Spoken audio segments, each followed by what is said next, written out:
Welcome to Diversity Conversations, where we engage in thought-provoking dialogue to identify leadership solutions to today's most challenging conflicts. Streamed live each week, Saturday 9:30 a.m. to 11 a.m. Hosted by Diversity, Equity, and Inclusion Strategist and CEOs Eric Ellis and Tommy Lewis. Join us and add your voice to this engaging diversity conversation. Good morning, Greater Cincinnati, Northern Kentucky, the United States, and the world. My name is Eric Ellis, and I'm the president and CEO of Integrity Development Corporation. And I'm joined this morning by my good friend and brother, Tommy Lewis, president and CEO of Make It Plain Consulting. Good morning, Eric. Good morning, Tommy. What's up, man? What's good? Oh, it's good. It's a good, beautiful day. It's raining here in the Midwest. That's right, lightly. But that's all good. That's all good. We Right. do get that thing called precipitation in the air. That's right. But the best thing, I think, Eric, is that weather is a reminder of how small we are as human beings. Okay. There's a lot of things that we cannot control. Right. And the weather is one of them. Right. So we try to control it. You know, we talk about things, but we can't. So That's right. what I would like to invite all of our listeners as we continue to join diversity conversations, love our families, love our friends, not to be fair weather Okay. about anything. I like that. Fair weather. I like that. I've committed myself not to be a fair weather friend, a fair weather brother, a fair weather lover. No, I am trying to be consistent. I'm trying to be refreshing, and I'm trying to kind of ebb and flow sometimes with the environment. Right. So that's my charge for today. I'm very, very happy and blessed to be here once again with you today. Yeah. Same here, Tommy. It's been a good week. We met with Robert Bell, the director of Hamilton County's Economic Inclusion and Equity Office. Had a great meeting with him. He's doing some real breakthrough kinds of things in a world where people are beginning to back away from inclusion and diversity. He's moving full steam ahead with no shame at all in his game, and really has done some disparity studies that make the case for the need to make sure that we're diversifying businesses that are able to, minority businesses that are able to do business with the county. And so we're excited about that. The other thing that I did this week is LG Wise, his wife Suzanne works for Integrity. They've moved to North Carolina, and she works for us remotely now. I think she's been working with us for 20 years, Tommy, and just a real blessing. Tommy and I Tommy was listening while somebody was trying to defraud me yesterday on the phone. So we're sitting here, and the person's trying to tell me I need to buy $22,000 in Bitcoin so I can erase the $22,000. I said, well, that sounds fraudulent. In and of itself. Yeah, they're supposed to be from my bank. Right. Yeah. So we got through that. But I said that to say Suzanne manages my finances, Tommy, and I trust her with my life. Yeah. And she's the most honorable, honest person. She told my daughter when my daughter interned for her, she says, look, money's not emotional. Either we have it or we don't. And so I just love the way that she approaches money. And so her and LG Wise were here for the week. And he and I got a chance to talk about a vision that God had given him of almost sort of a cultural transformative worship experience, where we might focus on the Native Americans as being the first original wrong that was done in this country. And us sort of asking for forgiveness there, participating in some of their worship, and me sort of talking about inclusion, things like that. And so when we started talking about that, I just felt the hand of God on that, because he wants to bring the church together in part to refine its original call. And I just happen to say, I hear God saying, give me a chance. And that's what DEI is. A lot of it is about, is giving people chances. And what we saw, I'll just say one last thing, and then we're going to bring up Anthony Jones. I saw the church as too often being a place that seems to receive from the people. Yeah. Taking up offerings and things like that, and then building big buildings, and really you don't see enough of that, the resources, the talent, going back into the lives of the people. And so I saw this as being an experience where we would be partnering people up, where they'd be helping each other out, giving folks chances, whether they're Appalachian or Black or Hispanic, Latino, that we would be looking out for one another. So that was something that excited me. I really felt the anointing of God on it, and I'm looking forward to how that vision might come to fruition.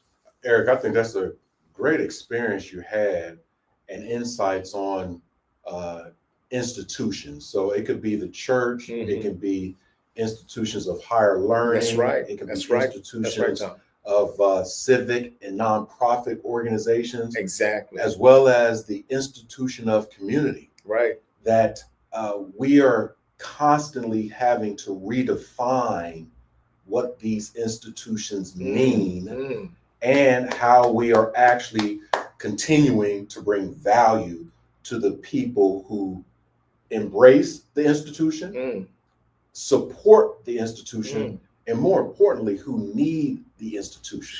So again, if it's the institution of church, institution of higher education, institution of community, in the days that we live in now, we're learning that there are multiple attacks. That's right, Tommy. On institutions, and the people that depend on them. And the people that depend on them. Right, because we didn't think that the church was the starting place. Right. Because many people have lost faith in churches. And so my experience is that the church catches on sometimes late. And that if you go out and you do something that's making a difference in the world, then the church will say, hey, we want to get on board with this. But for us, we don't want it to lose its power and value because people view it as something that's limiting or discriminatory against them. So we do believe that there is a place for worship and music and that kind of experience. But we really are looking at how do we redirect our vision from looking for Washington and other places to save us, to redirecting them towards institutions that are closer to us, but people being at the heart of this. Yeah, I would like to invite folks, before we engage with our guest today, I would like to invite folks to travel, to travel the world. The world, it might be different than one's view when you haven't traveled. I just make it plain there. That's good, Tom. And what triggered this comment, Eric, was a lot about how we see the church. And I thought about, I've been to Vatican City, right, which is the church home of Catholicism, and there's opulence there, but it's very different than what one might say that haven't been there or have seen it on TV, right? There's historical biography around faith, religion, and institutions. And so with that being said, if we can, Eric, bring forth our guest, our friend, our brother, Anthony Jones. Anthony Jones is by title, right, Vice President of Enrollment. And he has a number of different titles and roles. But at the end of the day, I believe, this is me speaking personally, I think that this man, like you, Eric, full transparency, he is the sharpest and the funniest man in one instant. No, I tell stories right now, and I'll get to the introduction real quick. Right. I tell stories about when we worked together at the company, the corporation, and he had left the corporation, and I'm in training even up to last week. Right. I said, have you ever worked with someone who could make you laugh so hard that you have belly aching laughs, right? And I said, man, this guy named AJ Jones, he was like that. He was a boss. But folks used to avoid AJ because he would make you laugh so much. Right? AJ, look, I got to get back to work. Right. But then when you needed to plan. And so when he left, because people used to avoid and talk about AJ, you know, he got all the jokes. He's a very smart guy. He keeps us laughing. And then when he left, there was a vacuum. Yeah. Flat out. Right. It wasn't as fun or funny. That's right. These are facts, AJ. Right. So we were looking around like, what happened to all the jokes? This is all the key jokes, you know. Where are the jokes? Where's the laughter? Right. If you don't have anyone like an Anthony Jones in your life, you're missing something. Again, welcome, Vice President of Enrollment Management at Loyola University in New Orleans. Yes.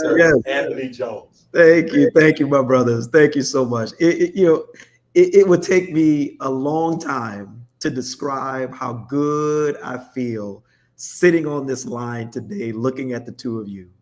I just want the audience to know how important these two men have been in my life. When my family and I moved to Cincinnati from Nashville, young couple, believers in God, didn't know where our church home was supposed to be. This brother, Eric Ellis, said, man, y'all come on to church with us and check us out. And I remember at the time, a brother told me, he said, man, you're going to know the church that you're supposed to go to because you're going to see it in your wife's face. And we go to Solid Rock Church with Eric based on his invitation. And I remember I'm sitting there and I thought, oh, yeah, I'm supposed to look in Tanya's face. I look over at my wife. I didn't see her face. I saw her hip because sister was up shouting. I said, well, this is it. And it was fundamental to our spiritual growth, man. Being there with Eric, took me under his wing in his diversity practice and blessed me to have an opportunity to serve with him. And then Tommy Lewis, I tell you, this could not have been more of a soldier with me on the battlefield. We worked together at Inroads, a company that all three of us were blessed to be in and do work with these top minority students. And when I took over that office in Cincinnati, Tommy was one of just the best hires that I ever made. In fact, hired him again when I left and to lead diversity over at Convergence. And we just, we saw some tough times. And that's why we had to laugh because, listen, you brothers understand this kind of work is not easy. And when you're challenging norms and principles that people just are diehard about and ready literally to give blood, it's tough work. And you've got to make light sometimes. So it's just a blessing to be with you, brothers. I want to just personally say thank you. I would not be sitting here having had the career that I've had over the years without your help. And I know God used you tremendously in my life. So thank you for that. And thank you for the invitation to be with you here this morning. Absolutely, AJ. And you talk about, the Convergence days, the Inroads days, coming to Cincinnati by way of Nashville and originally by way of the Bayou down there in the New Orleans area. Absolutely. We're looking at 25, 30 years ago. Yeah. Right. And so I want to fast forward as we exchange this conversation. What's new with you now? Bring us up to speed, bring our audience up to speed of who you are, what you're doing. Sure. And Well, gentlemen, you're familiar with the mountains concept, right? So these 7 mountains that they say we are sort of called to in life, right? It could be government, it could be arts and entertainment, it could be family, it could be, church or a religious mountain. For me, it has been the mountain of education. It is one out of which I came when I was coming to Cincinnati. I was leaving an institution, coming there to be a part of Inroads and then ultimately Convergence. And that was to gather up experiences, skill sets to return to the mountain of education. And that's really where my toil has been for the last 20 years in this space. And being in this space, it's been largely about creating access and opportunity for vulnerable communities that do not normally get the pathways into that higher education stream. And so I'm thankful that God has used me over the years to serve as the head of enrollment for multiple institutions, including Howard University, my alma mater, Fisk University, DePaul University in Indiana, most recently Bethune-Cookman University, before coming here back to Louisiana at Loyola. So the work really, gentlemen, has been about taking enrollments that have fallen, stabilizing those enrollments, and then sort of turning them around and righting the ship. So really turnaround work when it comes to enrollment. And let me just end that by saying, when you think about college budgets today and what makes up the majority of those budgets, it's tuition and fees. That's the king. And tuition comes on the head of students. And so if you got students, you got money. If you don't have students, the college is going to have issues. That's the principle, at least. So that's what I've been working in. I've been making certain that colleges have the funds they need to educate the young people that they are in mission. I love that. Let me ask you this, Anthony.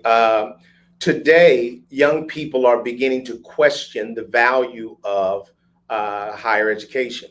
That's not just young people of color. That's young people across the board that are saying, is it still worth it? Yes. To spend between $50,000, $75,000, $100,000 to be in debt at a time when the government is running away from any interest in supporting young people financially. Young people are saying, well, I went all the way through college to still come back here and to be rehabbing houses and doing cryptocurrency, and all those kind of, tech gig work. What's your message to young people today, especially young people of color, regarding that decision? Well, first of all, Eric, thank you for putting your thumb on the pulse of what is, in my mind, the most critical issue that faces higher education today. We three brothers are fortunate to have had a college experience. And I think you will agree with me that when we were doing our college thing, particularly for people of color like us, where education has been so fundamental to us moving out of our difficult circumstances financially into, say, the middle class and then onto that of maybe the upper class. It wasn't questioned. It was that the colleges had an argument that if you're going to get ahead in life, it's with us. Right. Over the years, institutions, in order to react to a shrinking market, began to make choices about how to not only educate students, but entertain students. That led to larger and larger expenses. Schools started putting in things like lazy rivers, literally, that spell out the name of the school. I can think about that in LSU, for example. They've got a big LSU lazy river that does that. To dormitories that have Starbucks located in them. When I was at DePaul, we built a $50 million cafeteria, gentlemen, with 5 huge fireplaces in the middle of the cafeteria. And by the way, all of it funded largely by alumni. But the point that I'm making is things began to be more and more and more expensive. And so as a result of that, prices went up in order to cover this. Students wanted it. We're going to build it. Prices are going to go up. Now, that's not in every school, but it was enough to make the public feel, wait, what is going on here? Is this fair? And then you got to look at the fact that, you look at college administrators and you've got multi-million-dollar salaries for college presidents. Never was the case before. And people really started to question, is this fair?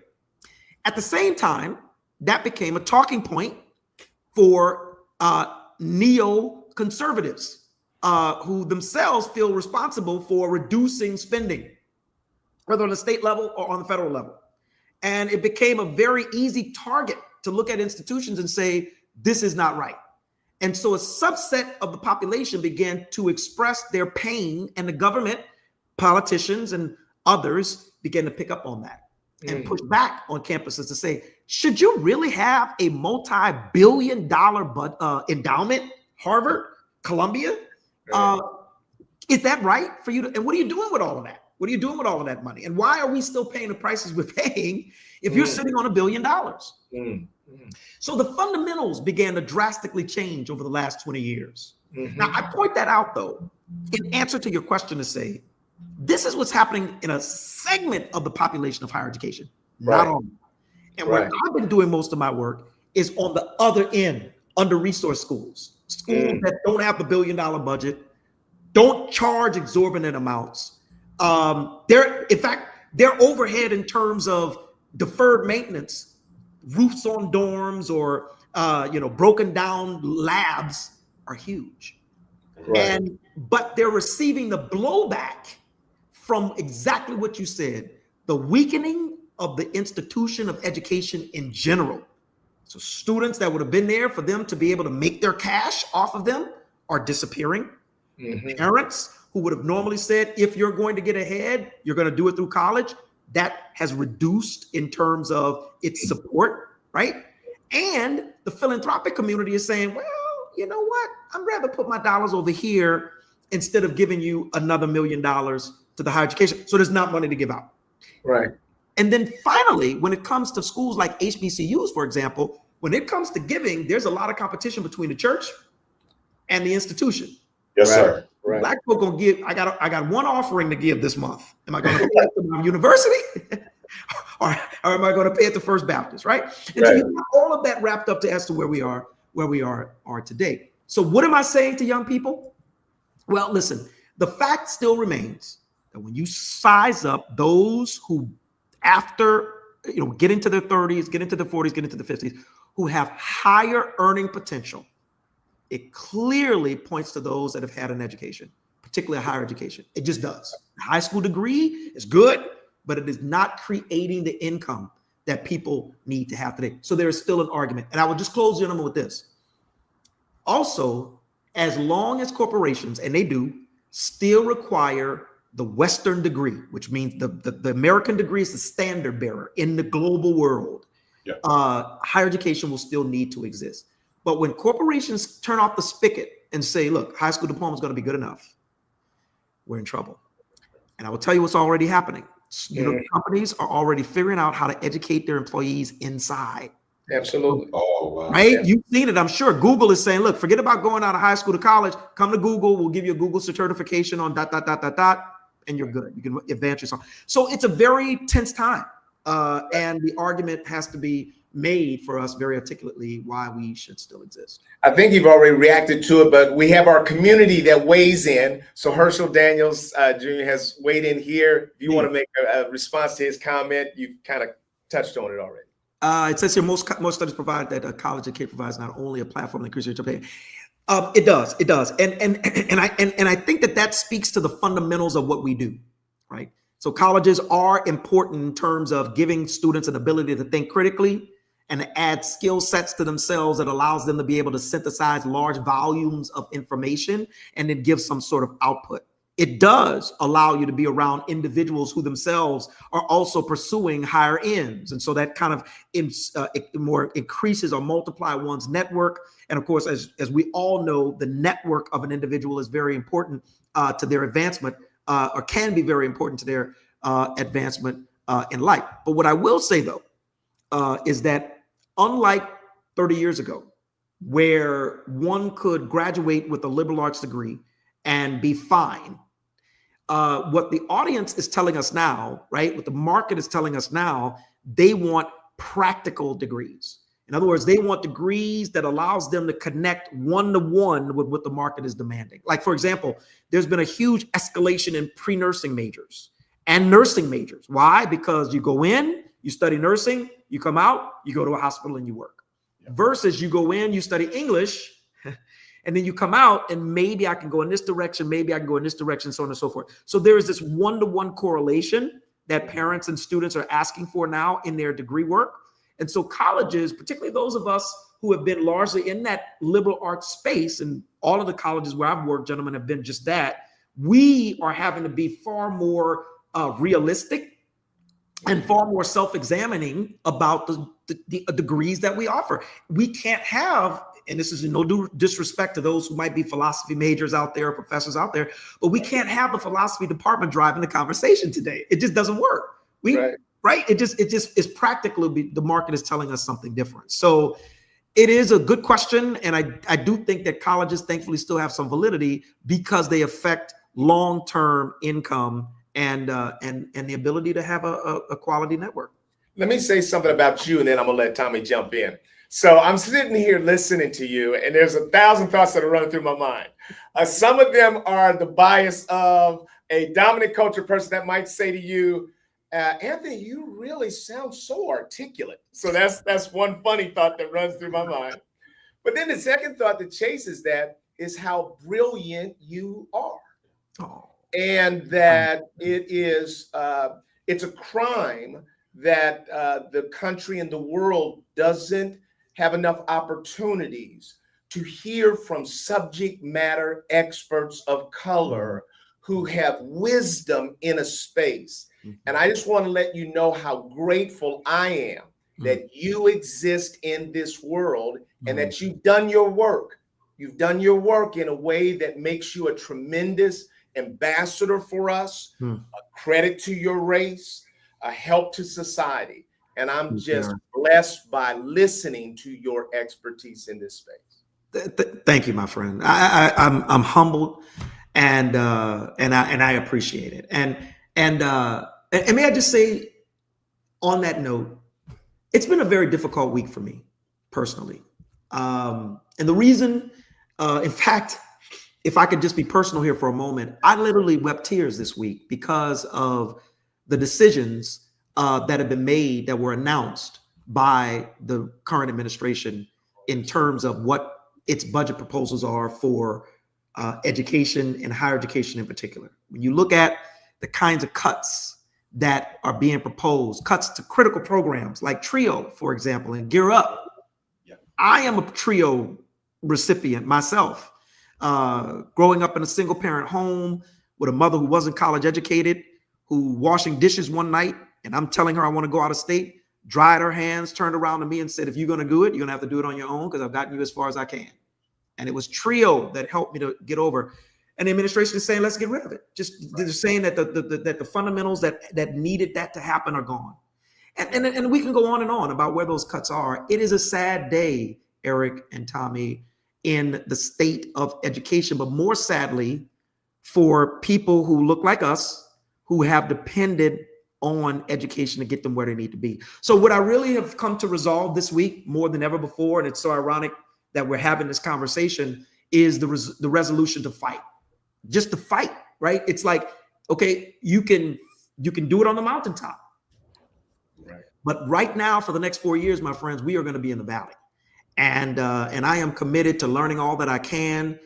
Thank you, Eric, for what you said, because I want to speak as much as I can, get in front of as many audiences, push Congress and others to think differently about this, and hopefully stabilize this in a way. Because, gentlemen, your grandchildren, my grandchildren, they will live in a different world when it comes to the face of education and what we're living today. I'm just hoping that we can do something today that causes that world not to be as marred as it eventually can. So thank you very much, my brother, for those kind words. Yeah, that's very, very profound. Thank you, AJ, for sharing. And I was triggered too. Stony the road we trod, bitter the chastening rod, felt in the days when hope unborn had died. Yes. Can you talk to in the spirit of not being in a place when hope has died, but can you talk to a couple, maybe three things? One is, how has leadership, administration, and the like pivoted from the years of yesterday to the current new reality? So that's from an administrative leadership staffing perspective. And then the other is, as students, as you mentioned, are looking for that one-to-one output, input, output. Can you speak to where maybe their own hope is wavering and they're needing to get something out because they don't know? That's right. They don't know. I know that's a jumbled up question, but if I understand it. No, I understand it completely. Listen, when it comes to administrative talent, I will admit this is one of my greatest concerns. And what I mean by that is that, when I went to an HBCU, Fisk University, it was at the time where you had these stalwarts of college presidents. These gentlemen, it was the good old boy club for real. They had been in presidencies for 10, 15, 20 years. You had Ponder at Fisk. You had Humphreys at Florida A&M. You had all of sorts of these black colleges had these gentlemen and that was a throwback from a prior year of stabilization in higher education through from the turn of the century until that point.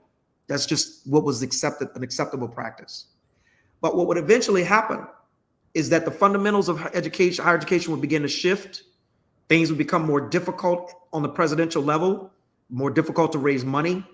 Government regulations would increase around higher ed. Students would make different decisions. Alumni who were docile before would become more articulate, even more angry. And so being a college president, and frankly, being a member of the cabinet, just became far more difficult. And so the average tenure of the college president went from some 10 to 15 years down to something like 3 to 5 years. Mm-hmm. If you had a college president that was in place 8 years, and this is not just at HBCUs, this is in general, you have something pretty special. And that's where we are today. Now, what exacerbates that is that attracting talent into higher education administration, keeping that talent long enough, I'm talking about at various levels that can be promoted up, is now more difficult. Why? Salaries are challenged. You've got bright people who can do a lot else. They will go and do a lot else. And so at the same time, technology is saying, give us more, better, faster. Give us more response, give it to us better, and give it to us faster. So that means in the lower ranks, they're grinding. They're grinding. And you can only grind for so much. And so people are exiting. So who's left on the bench? Oftentimes underdeveloped people, underexposed people. You talked earlier, Tommy, about how critical exposure is in terms of just understanding the world. Underexposed people, underdegreed people. And so what happens then is innovation reduces. The ability to be able to manage tough budgets is challenged. Engagement with the board and donor communities is weakened. And so colleges don't have enough colleges don't have viable leadership. So what is the result? We see colleges closing all over the place. And I'm not suggesting that this is all due to the college presidents or their cabinets, but it is largely due to the fact that you don't have individuals that are caked in this enough to be able to guide the institute. Look, I have seen and I've studied schools where presidents have made some very poor decisions because they simply just didn't know. They were promoted up, didn't have the background and experience. I was talking to a friend of mine recently who serves as a college president, who's explaining to me that his predecessor made a land deal, sold off a piece of land from the college that was worth multi-millions and gave it to a developer. I mean, almost on penny on the dollar, and with a 90-year lease on the land. Ridiculous deal. Why? The person had never been a college president before.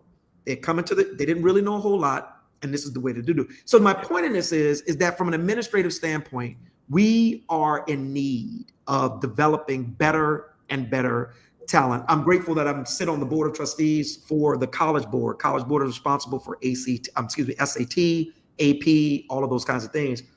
And I've really been pushing and not have had to really push hard because they recognize we need development of new talent. And so we've started a new program called Enrollment Management Institute, where in this space of enrollment management, we're trying to train up the next level of leaders, but it's going to take that kind of concentration, Tommy, I think, to help stem the tide. And the last thing I'll say on that is that, look, nobody goes to college as an undergrad to be a college administrator.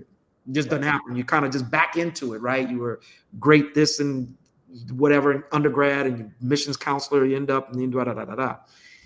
We need to be more intentional about creating that next bench. And that's something that I'm hoping to work on in this next phase of my career. Right. Let me ask you this, AJ. So I've got two questions here. One is how and where do we begin to manifest the DEI advantage quotient? In other words, we've said to corporate America that there is this, and we've seen it. So studies have proven that companies that embrace DEI, that's good for business. But I'm asking a different question. I'm asking now those of us who are among the marginalized communities, how do we begin to take advantage of the DEI advantage quotient? And how do we then sort of redirect our vision from Washington to ourselves in this sort of self-empowered movement that says, what can we do together, as opposed to waiting on structures that continuously fail us to save us? Well, you bring up another great point. There's a few thoughts that I have on this. First of all, I want to embrace what you said about the corporations getting it. The numbers are on our side. When companies are more diverse, there's better innovation, and they compete better on the global market, period. And if you want to develop that up to an American standard, we as a nation are better, right, from a competitive vantage point when we are more diverse, period. We've proven it. It's been proven over and over again. And that is the message, by the way, Eric, that I take as I go out to champion why we should be doing more about helping vulnerable populations get into college, right? Mm-hmm. It just helps us to be stronger as a community. It helps us to be stronger as a nation. So completely embrace that point. To the point about what we can do as individuals, I'm encouraged by the fact that entrepreneurialism, for example, is still alive and well in minority communities, particularly within the African-American community. We are outsized in terms of being entrepreneurs. We like owning businesses. We like taking control of what it is that we do. I've been blessed myself to grown up in an entrepreneurial home. My parents were business owners, and that was the way we did life. I would also say, by the way, as a side note, that I took a number of those entrepreneurial practices into what I do today. You have to think entrepreneurially in terms of how to make it work. Right. But I'm encouraged by that, because I think that is where the empowerment comes, is the fact that we say, okay, we're not going to depend on the government, right, or these structures to be able to feed us. We're going to feed ourselves. Now, I think also, gentlemen, we realize that capital and access to capital becomes important in entrepreneurial pursuits, and our ability to be able to put something down that makes us look credible is a point. We will be challenged going forward, I must admit, to own more assets to make us more credible. Like, for example, home ownership. Home ownership is being challenged now, but I believe it's going to be even greater challenge in the years to come. Let me give you an example why. Sure. One of the things that the Trump administration is proposing is caps on loan limits, which means that right now, the amount of money that a student can be able to borrow to go to college is going to be limited if the Trump administration has its way. All that fundamentally means is that the gap between total cost of attendance going to college, right, and a student's ability to borrow is going to widen. So that means the student has to fill it in some kind of way. Either they have to work, they have to go and get some kind of scholarship, or frankly, they just don't go to school. And so what I'm saying is that when you think about the African-American community and a subset of people who get that degree and then go on and have the cash enough to own a home, that is going to reduce. And we give our homes to our next generation. So that alone is a fundamental challenge to us acquiring assets that we could have later turned around and used to borrow against to start our business, right? Or to help fund a child's business or something like that. So that's just one example of how it's going to become more and more difficult. So I'm encouraged by the fact that we have this sense of empowerment amongst ourselves to take ownership, but I also know that ownership is going to be challenged going forward, and we have to be very smart and very smart, and we have to be very loud about what it is that we need as a community in order to not survive. Right. We have to be thinking thriving going for the next 20 to 30. Let me do a follow-up, and then I'm going to pitch it to Tommy again. This is just so interesting. We can do 2 hours with you like it ain't nothing. Yeah, absolutely. But let me ask you this, AJ, as well.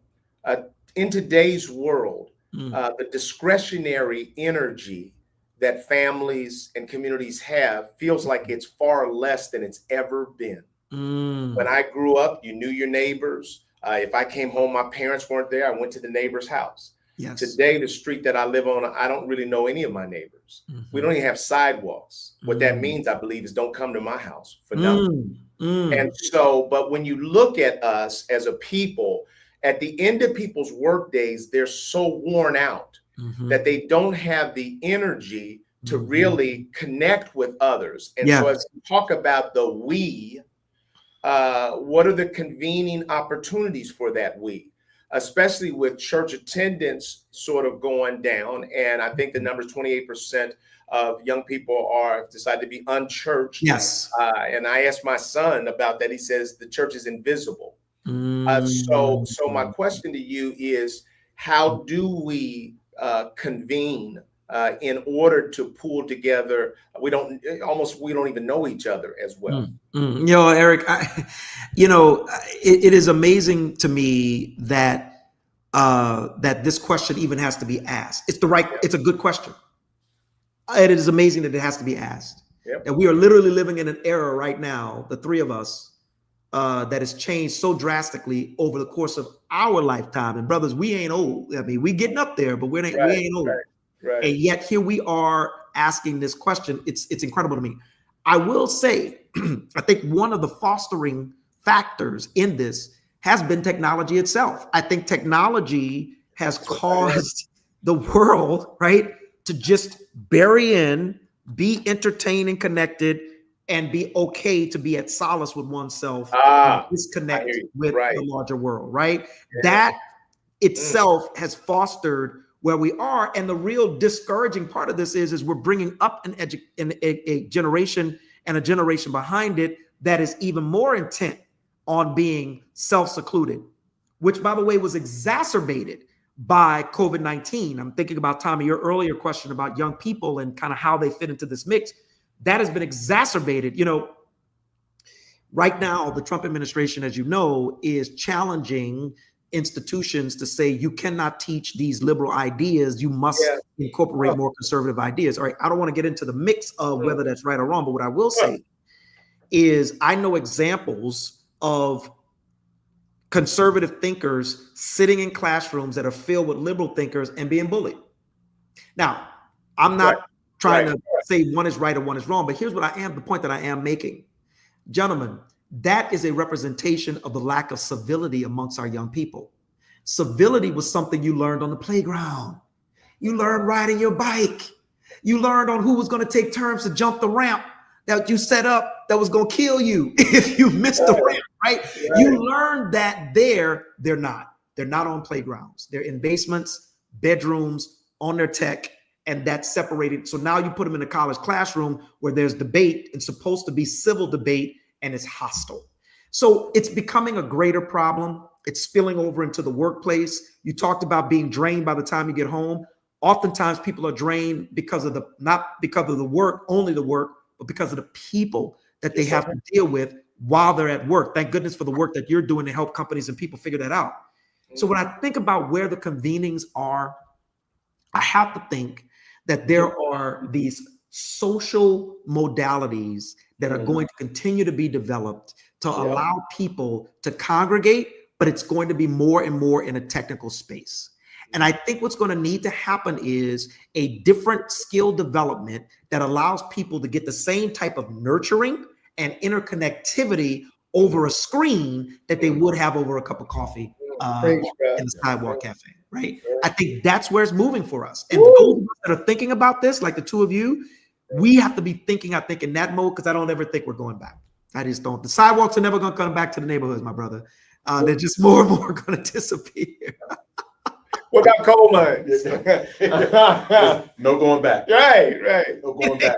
Going back, man. Yeah. So I'm inspired. I hear hope. I hear strategic, logical, analytical thought around what you're sharing, AJ, what we're discussing in this time. You talked about some evolving trends already. Yes. You've alluded to some strategies. As an advocate, devil's advocate, if you will, listen, first of all, my parents did not go to college and their parents didn't go to college. Even if I were to go to college today in 2025, I would be first generation in 2025. Just like my grandpa, who said he started to work for General Motors back in the 60s, and he drove a deuce and a quarter, which is a vehicle back in the day, right? I don't know it. And so today, I am looking at my peers who've graduated from high school, if they have, and they have all the things that I want. Why would I arrest my own success by going to college? Responds to me, the naysayer. Let me pile on. I'm gonna pile on. Hold up before you go. I'm gonna Go pile ahead. on. I'm gonna pile on and say also it's less relevant to me.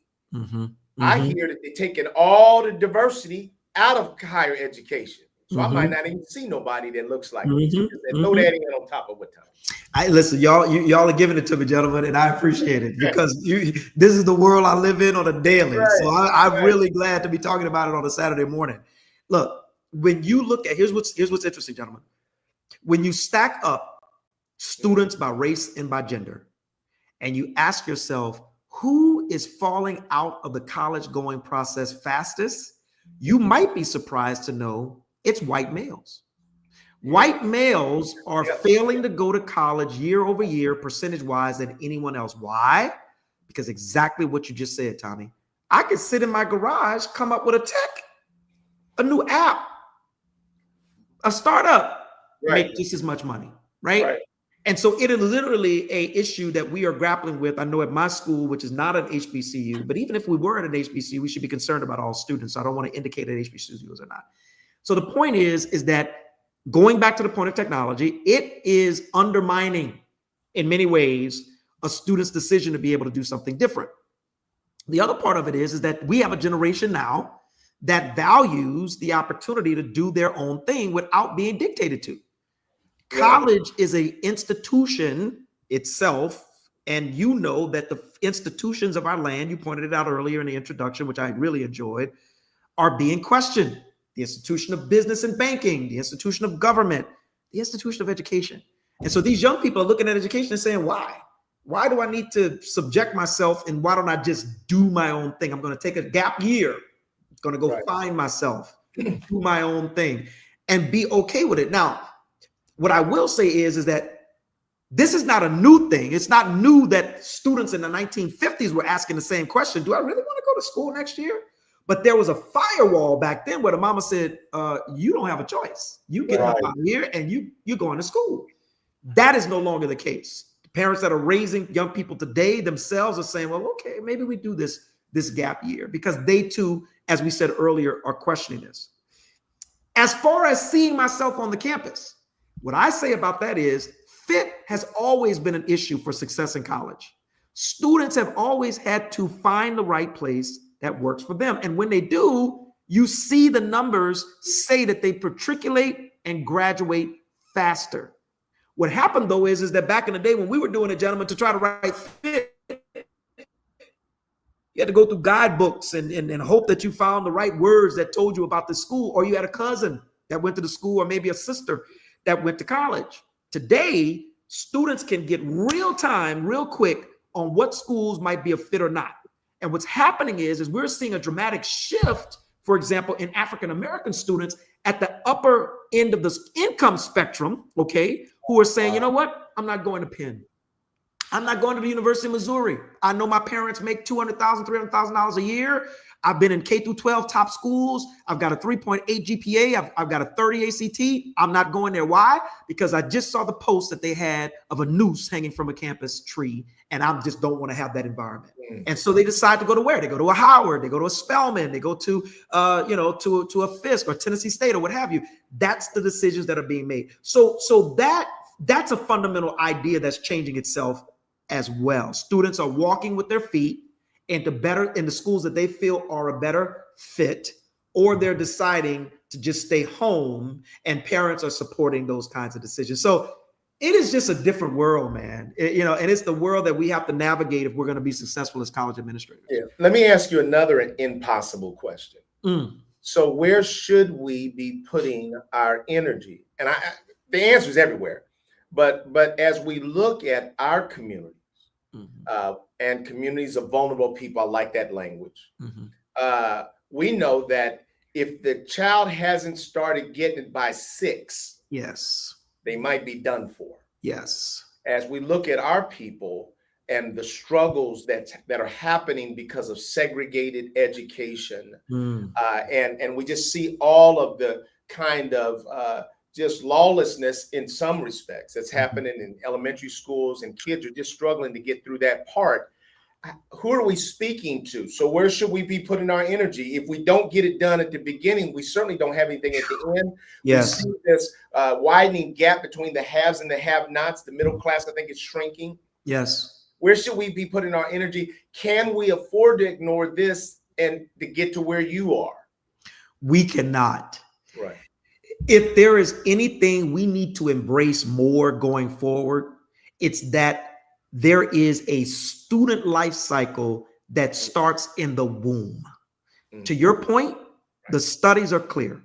You can predict the success of a student through college by how they begin in the womb, not just out of the womb. Prenatal care is a factor in how successful ultimately a young person can be. Environmental challenges. If I'm born in an environment where the atmosphere is such that it promotes asthma, that is an issue. If my community are blocks away from a smokestack that's throwing up chemicals that stunt my growth or my development, that is an issue. If my school district is based on tax allocations, and I am getting access only to a underdeveloped, under-resourced school, which, by the way, I want to support teachers. I do want to support teachers, but I will admit, and this is not new news, education, K-12, are having challenges recruiting the best and brightest into the mix. And so not only am I going to a challenged school, I'm going into a school that might have challenged teachers, into a classroom where students have health challenges, behavioral challenges, and so forth, and I'm trying to learn. So the ability for a student to sit in a college classroom has been more complicated. And by the way, we should also throw in access to technology or lack thereof. So how good is my internet speed at home or not? How much equipment I have in the classroom when I go to school or not? How well trained is the faculty to help me to look at all of these technological advances or not? Listen, but the thing is, gentlemen, this is not new. These are the same challenges that we had when the studies were shown of how students were being educated in the 1940s, when they finally got pictures, the NAACP finally got pictures down in rural Mississippi of how these young Black kids were sitting in schoolhouses that were dilapidated, reading second and third hand books from the other white school that down the road and trying to compete. So it's not changed. And it's a sad day to know that. So all that says to us is that we can't give up the fight. We have to continue pressing in, but we can't do it at one end of the funnel and at the ignoring of the other end of the funnel. That's why I do this topic, the state of Black enrollment, changing landscapes, evolving trends, and winning strategies. I've been blessed to have this discussion at multiple conferences around the country, now at some of the major education conferences. And when I do, my presentation starts exactly where we're talking about, at the start of the funnel, because you have to acknowledge it's an entire student life cycle. And so if we're going to push Congress, if we're going to push local governments, it's got to be at the behest of all of it and not one to sacrifice one for the other. Yeah, let me just do a follow-up just to that right there, because I'm going to ask you now, where do we find the hope in a country that looks like it's dominated by an ignorant public? In other words, there's so many things that the Trump administration is able to get over on us because we're actually ignorant. and some of the ways that they're stealing and some of the things that they're doing, people have no complex understanding to the impact of it. Yes. So my question to you then is, where do we find the hope that we actually can do these things that you're talking about? We need hope. Tommy and I are optimists. Yes. You're an optimist. But where do we find realistic hope that we can then share with our community that there's something on the horizon, or there's something that can be on the horizon to give us some confidence that we can do what's needed in education? You know, our hope for time immemorial, in my opinion, has always been our young people. It's always been the coming generations. And our ability to notice that and invest in that has always been what has gotten us out of the places that we've been. That will not change in my world, or in my view, and it shouldn't change. And so when I think about that, I think about a couple of key things that I think we need to sow into the lives of our young people. Number one, I think we need to help our young people to regain a sense of civility. I do. I think that we have to inject it into the classroom and be very forceful about their experience around that. I've been fortunate to co-author a curriculum that is based on the principles of Dr. King. It is a global human rights curriculum, and we've been blessed to get it into classrooms across the United States. Dr. Matt Daniels and I, who is a professor down at Anderson University, and it's all focused on trying to help young people get back to this place of civility, where they see dignity in others, and through that dignity, they want to be a part of the solution for that other person. So I think that's number one. I think that that is something fundamental. The other thing is that I think we have to also offer young people hope in terms of what lifestyle they could eventually achieve. I don't think that we should make it, unacceptable to have wealth, prosperity, Right. to want Preach, preach. Come on. Right. I just don't think we should make it unacceptable. And unfortunately, what's happening is that we have a generation now, younger generation. When you look at candidates like Bernie Sanders, for example, ideas that are more socialistic and so forth, they buy into this because there's a growing sense of we should be minimalist, we should have less. I think that's the wrong direction. I think what has made us strong and made us healthy is that we can aspire to do more. And why would we want to do more? Why am I encouraging us to encourage young people to want more? So that they could be more of a resource to others, right? So that they could be more help. Because when you have less, you retrench, right? You don't want to give. You don't want to extend your life. You don't want to extend your heart. And gone are the days where the old mama down the street who didn't have much did a whole pot of beans and invited the whole community to come and sit. If that were still true, I would say, okay, well, if you get, we get, you get, you don't. But that's gone. And so we have to encourage young people, if you're going to want more, go and get more, but know how to go and give back. So those are the two things. And of course, gentlemen, we're all believers. I want young people to understand that they've got a God-given destiny and that there's hope in the fact that they were born on purpose. And by being born on purpose, they can accomplish great things because they've got help from heaven to do it. That in and of itself is hope. If we can get those three things working in tandem with each other and move that from up to adulthood, I think we got a chance. I think we got a chance. So that's where I'm trying to spend the balance of my life, man, is just trying to really sow those kinds of things in young people.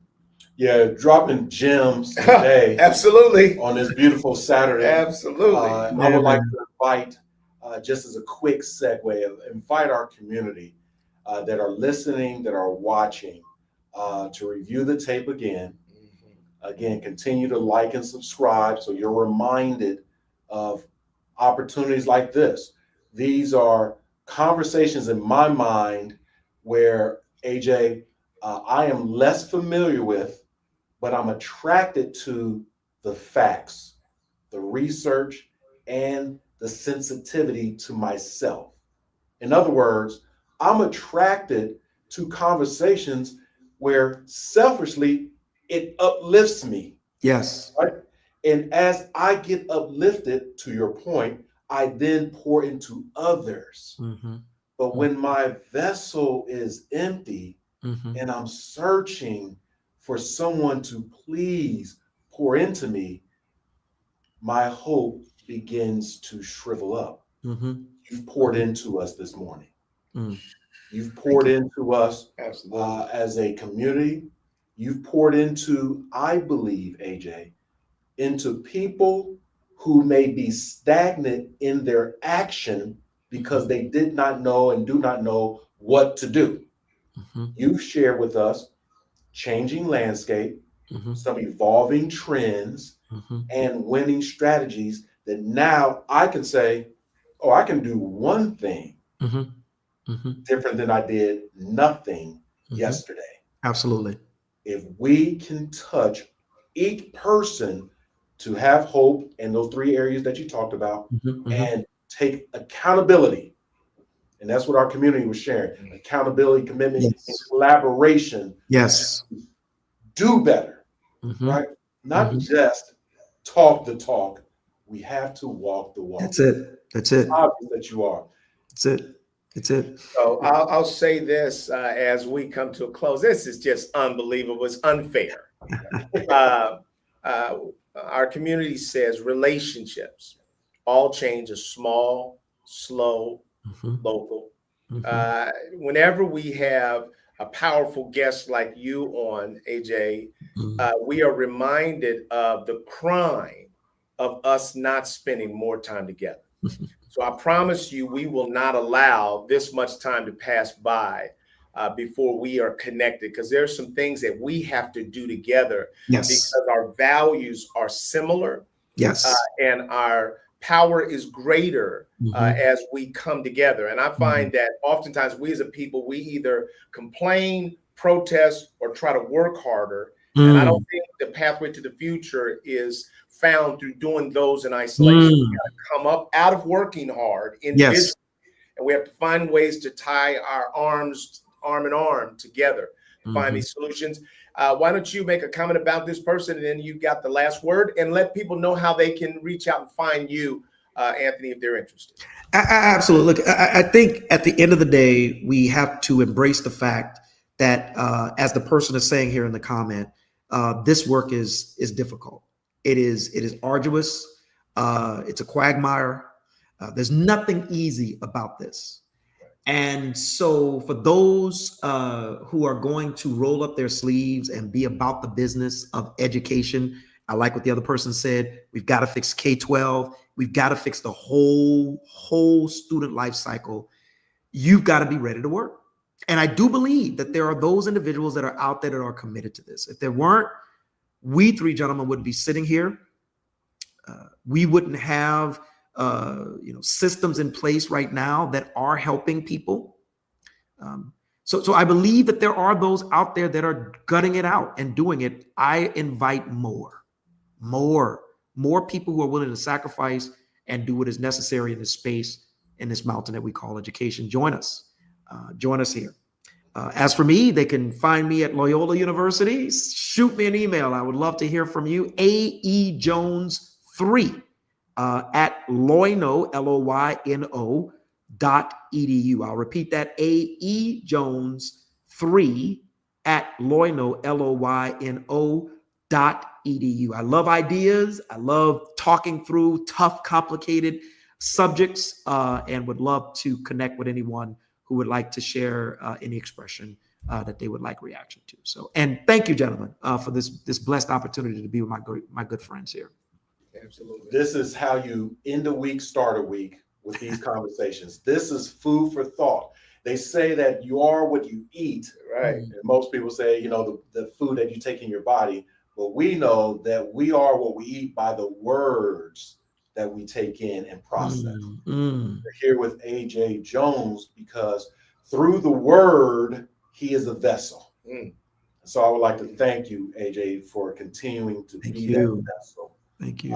In the capacity that you serve whenever and wherever you serve. That's our call for today. So to our community, I would like to thank you all always for joining us every week, every Saturday morning for another installment of Diversity Conversations. Take care. Take care.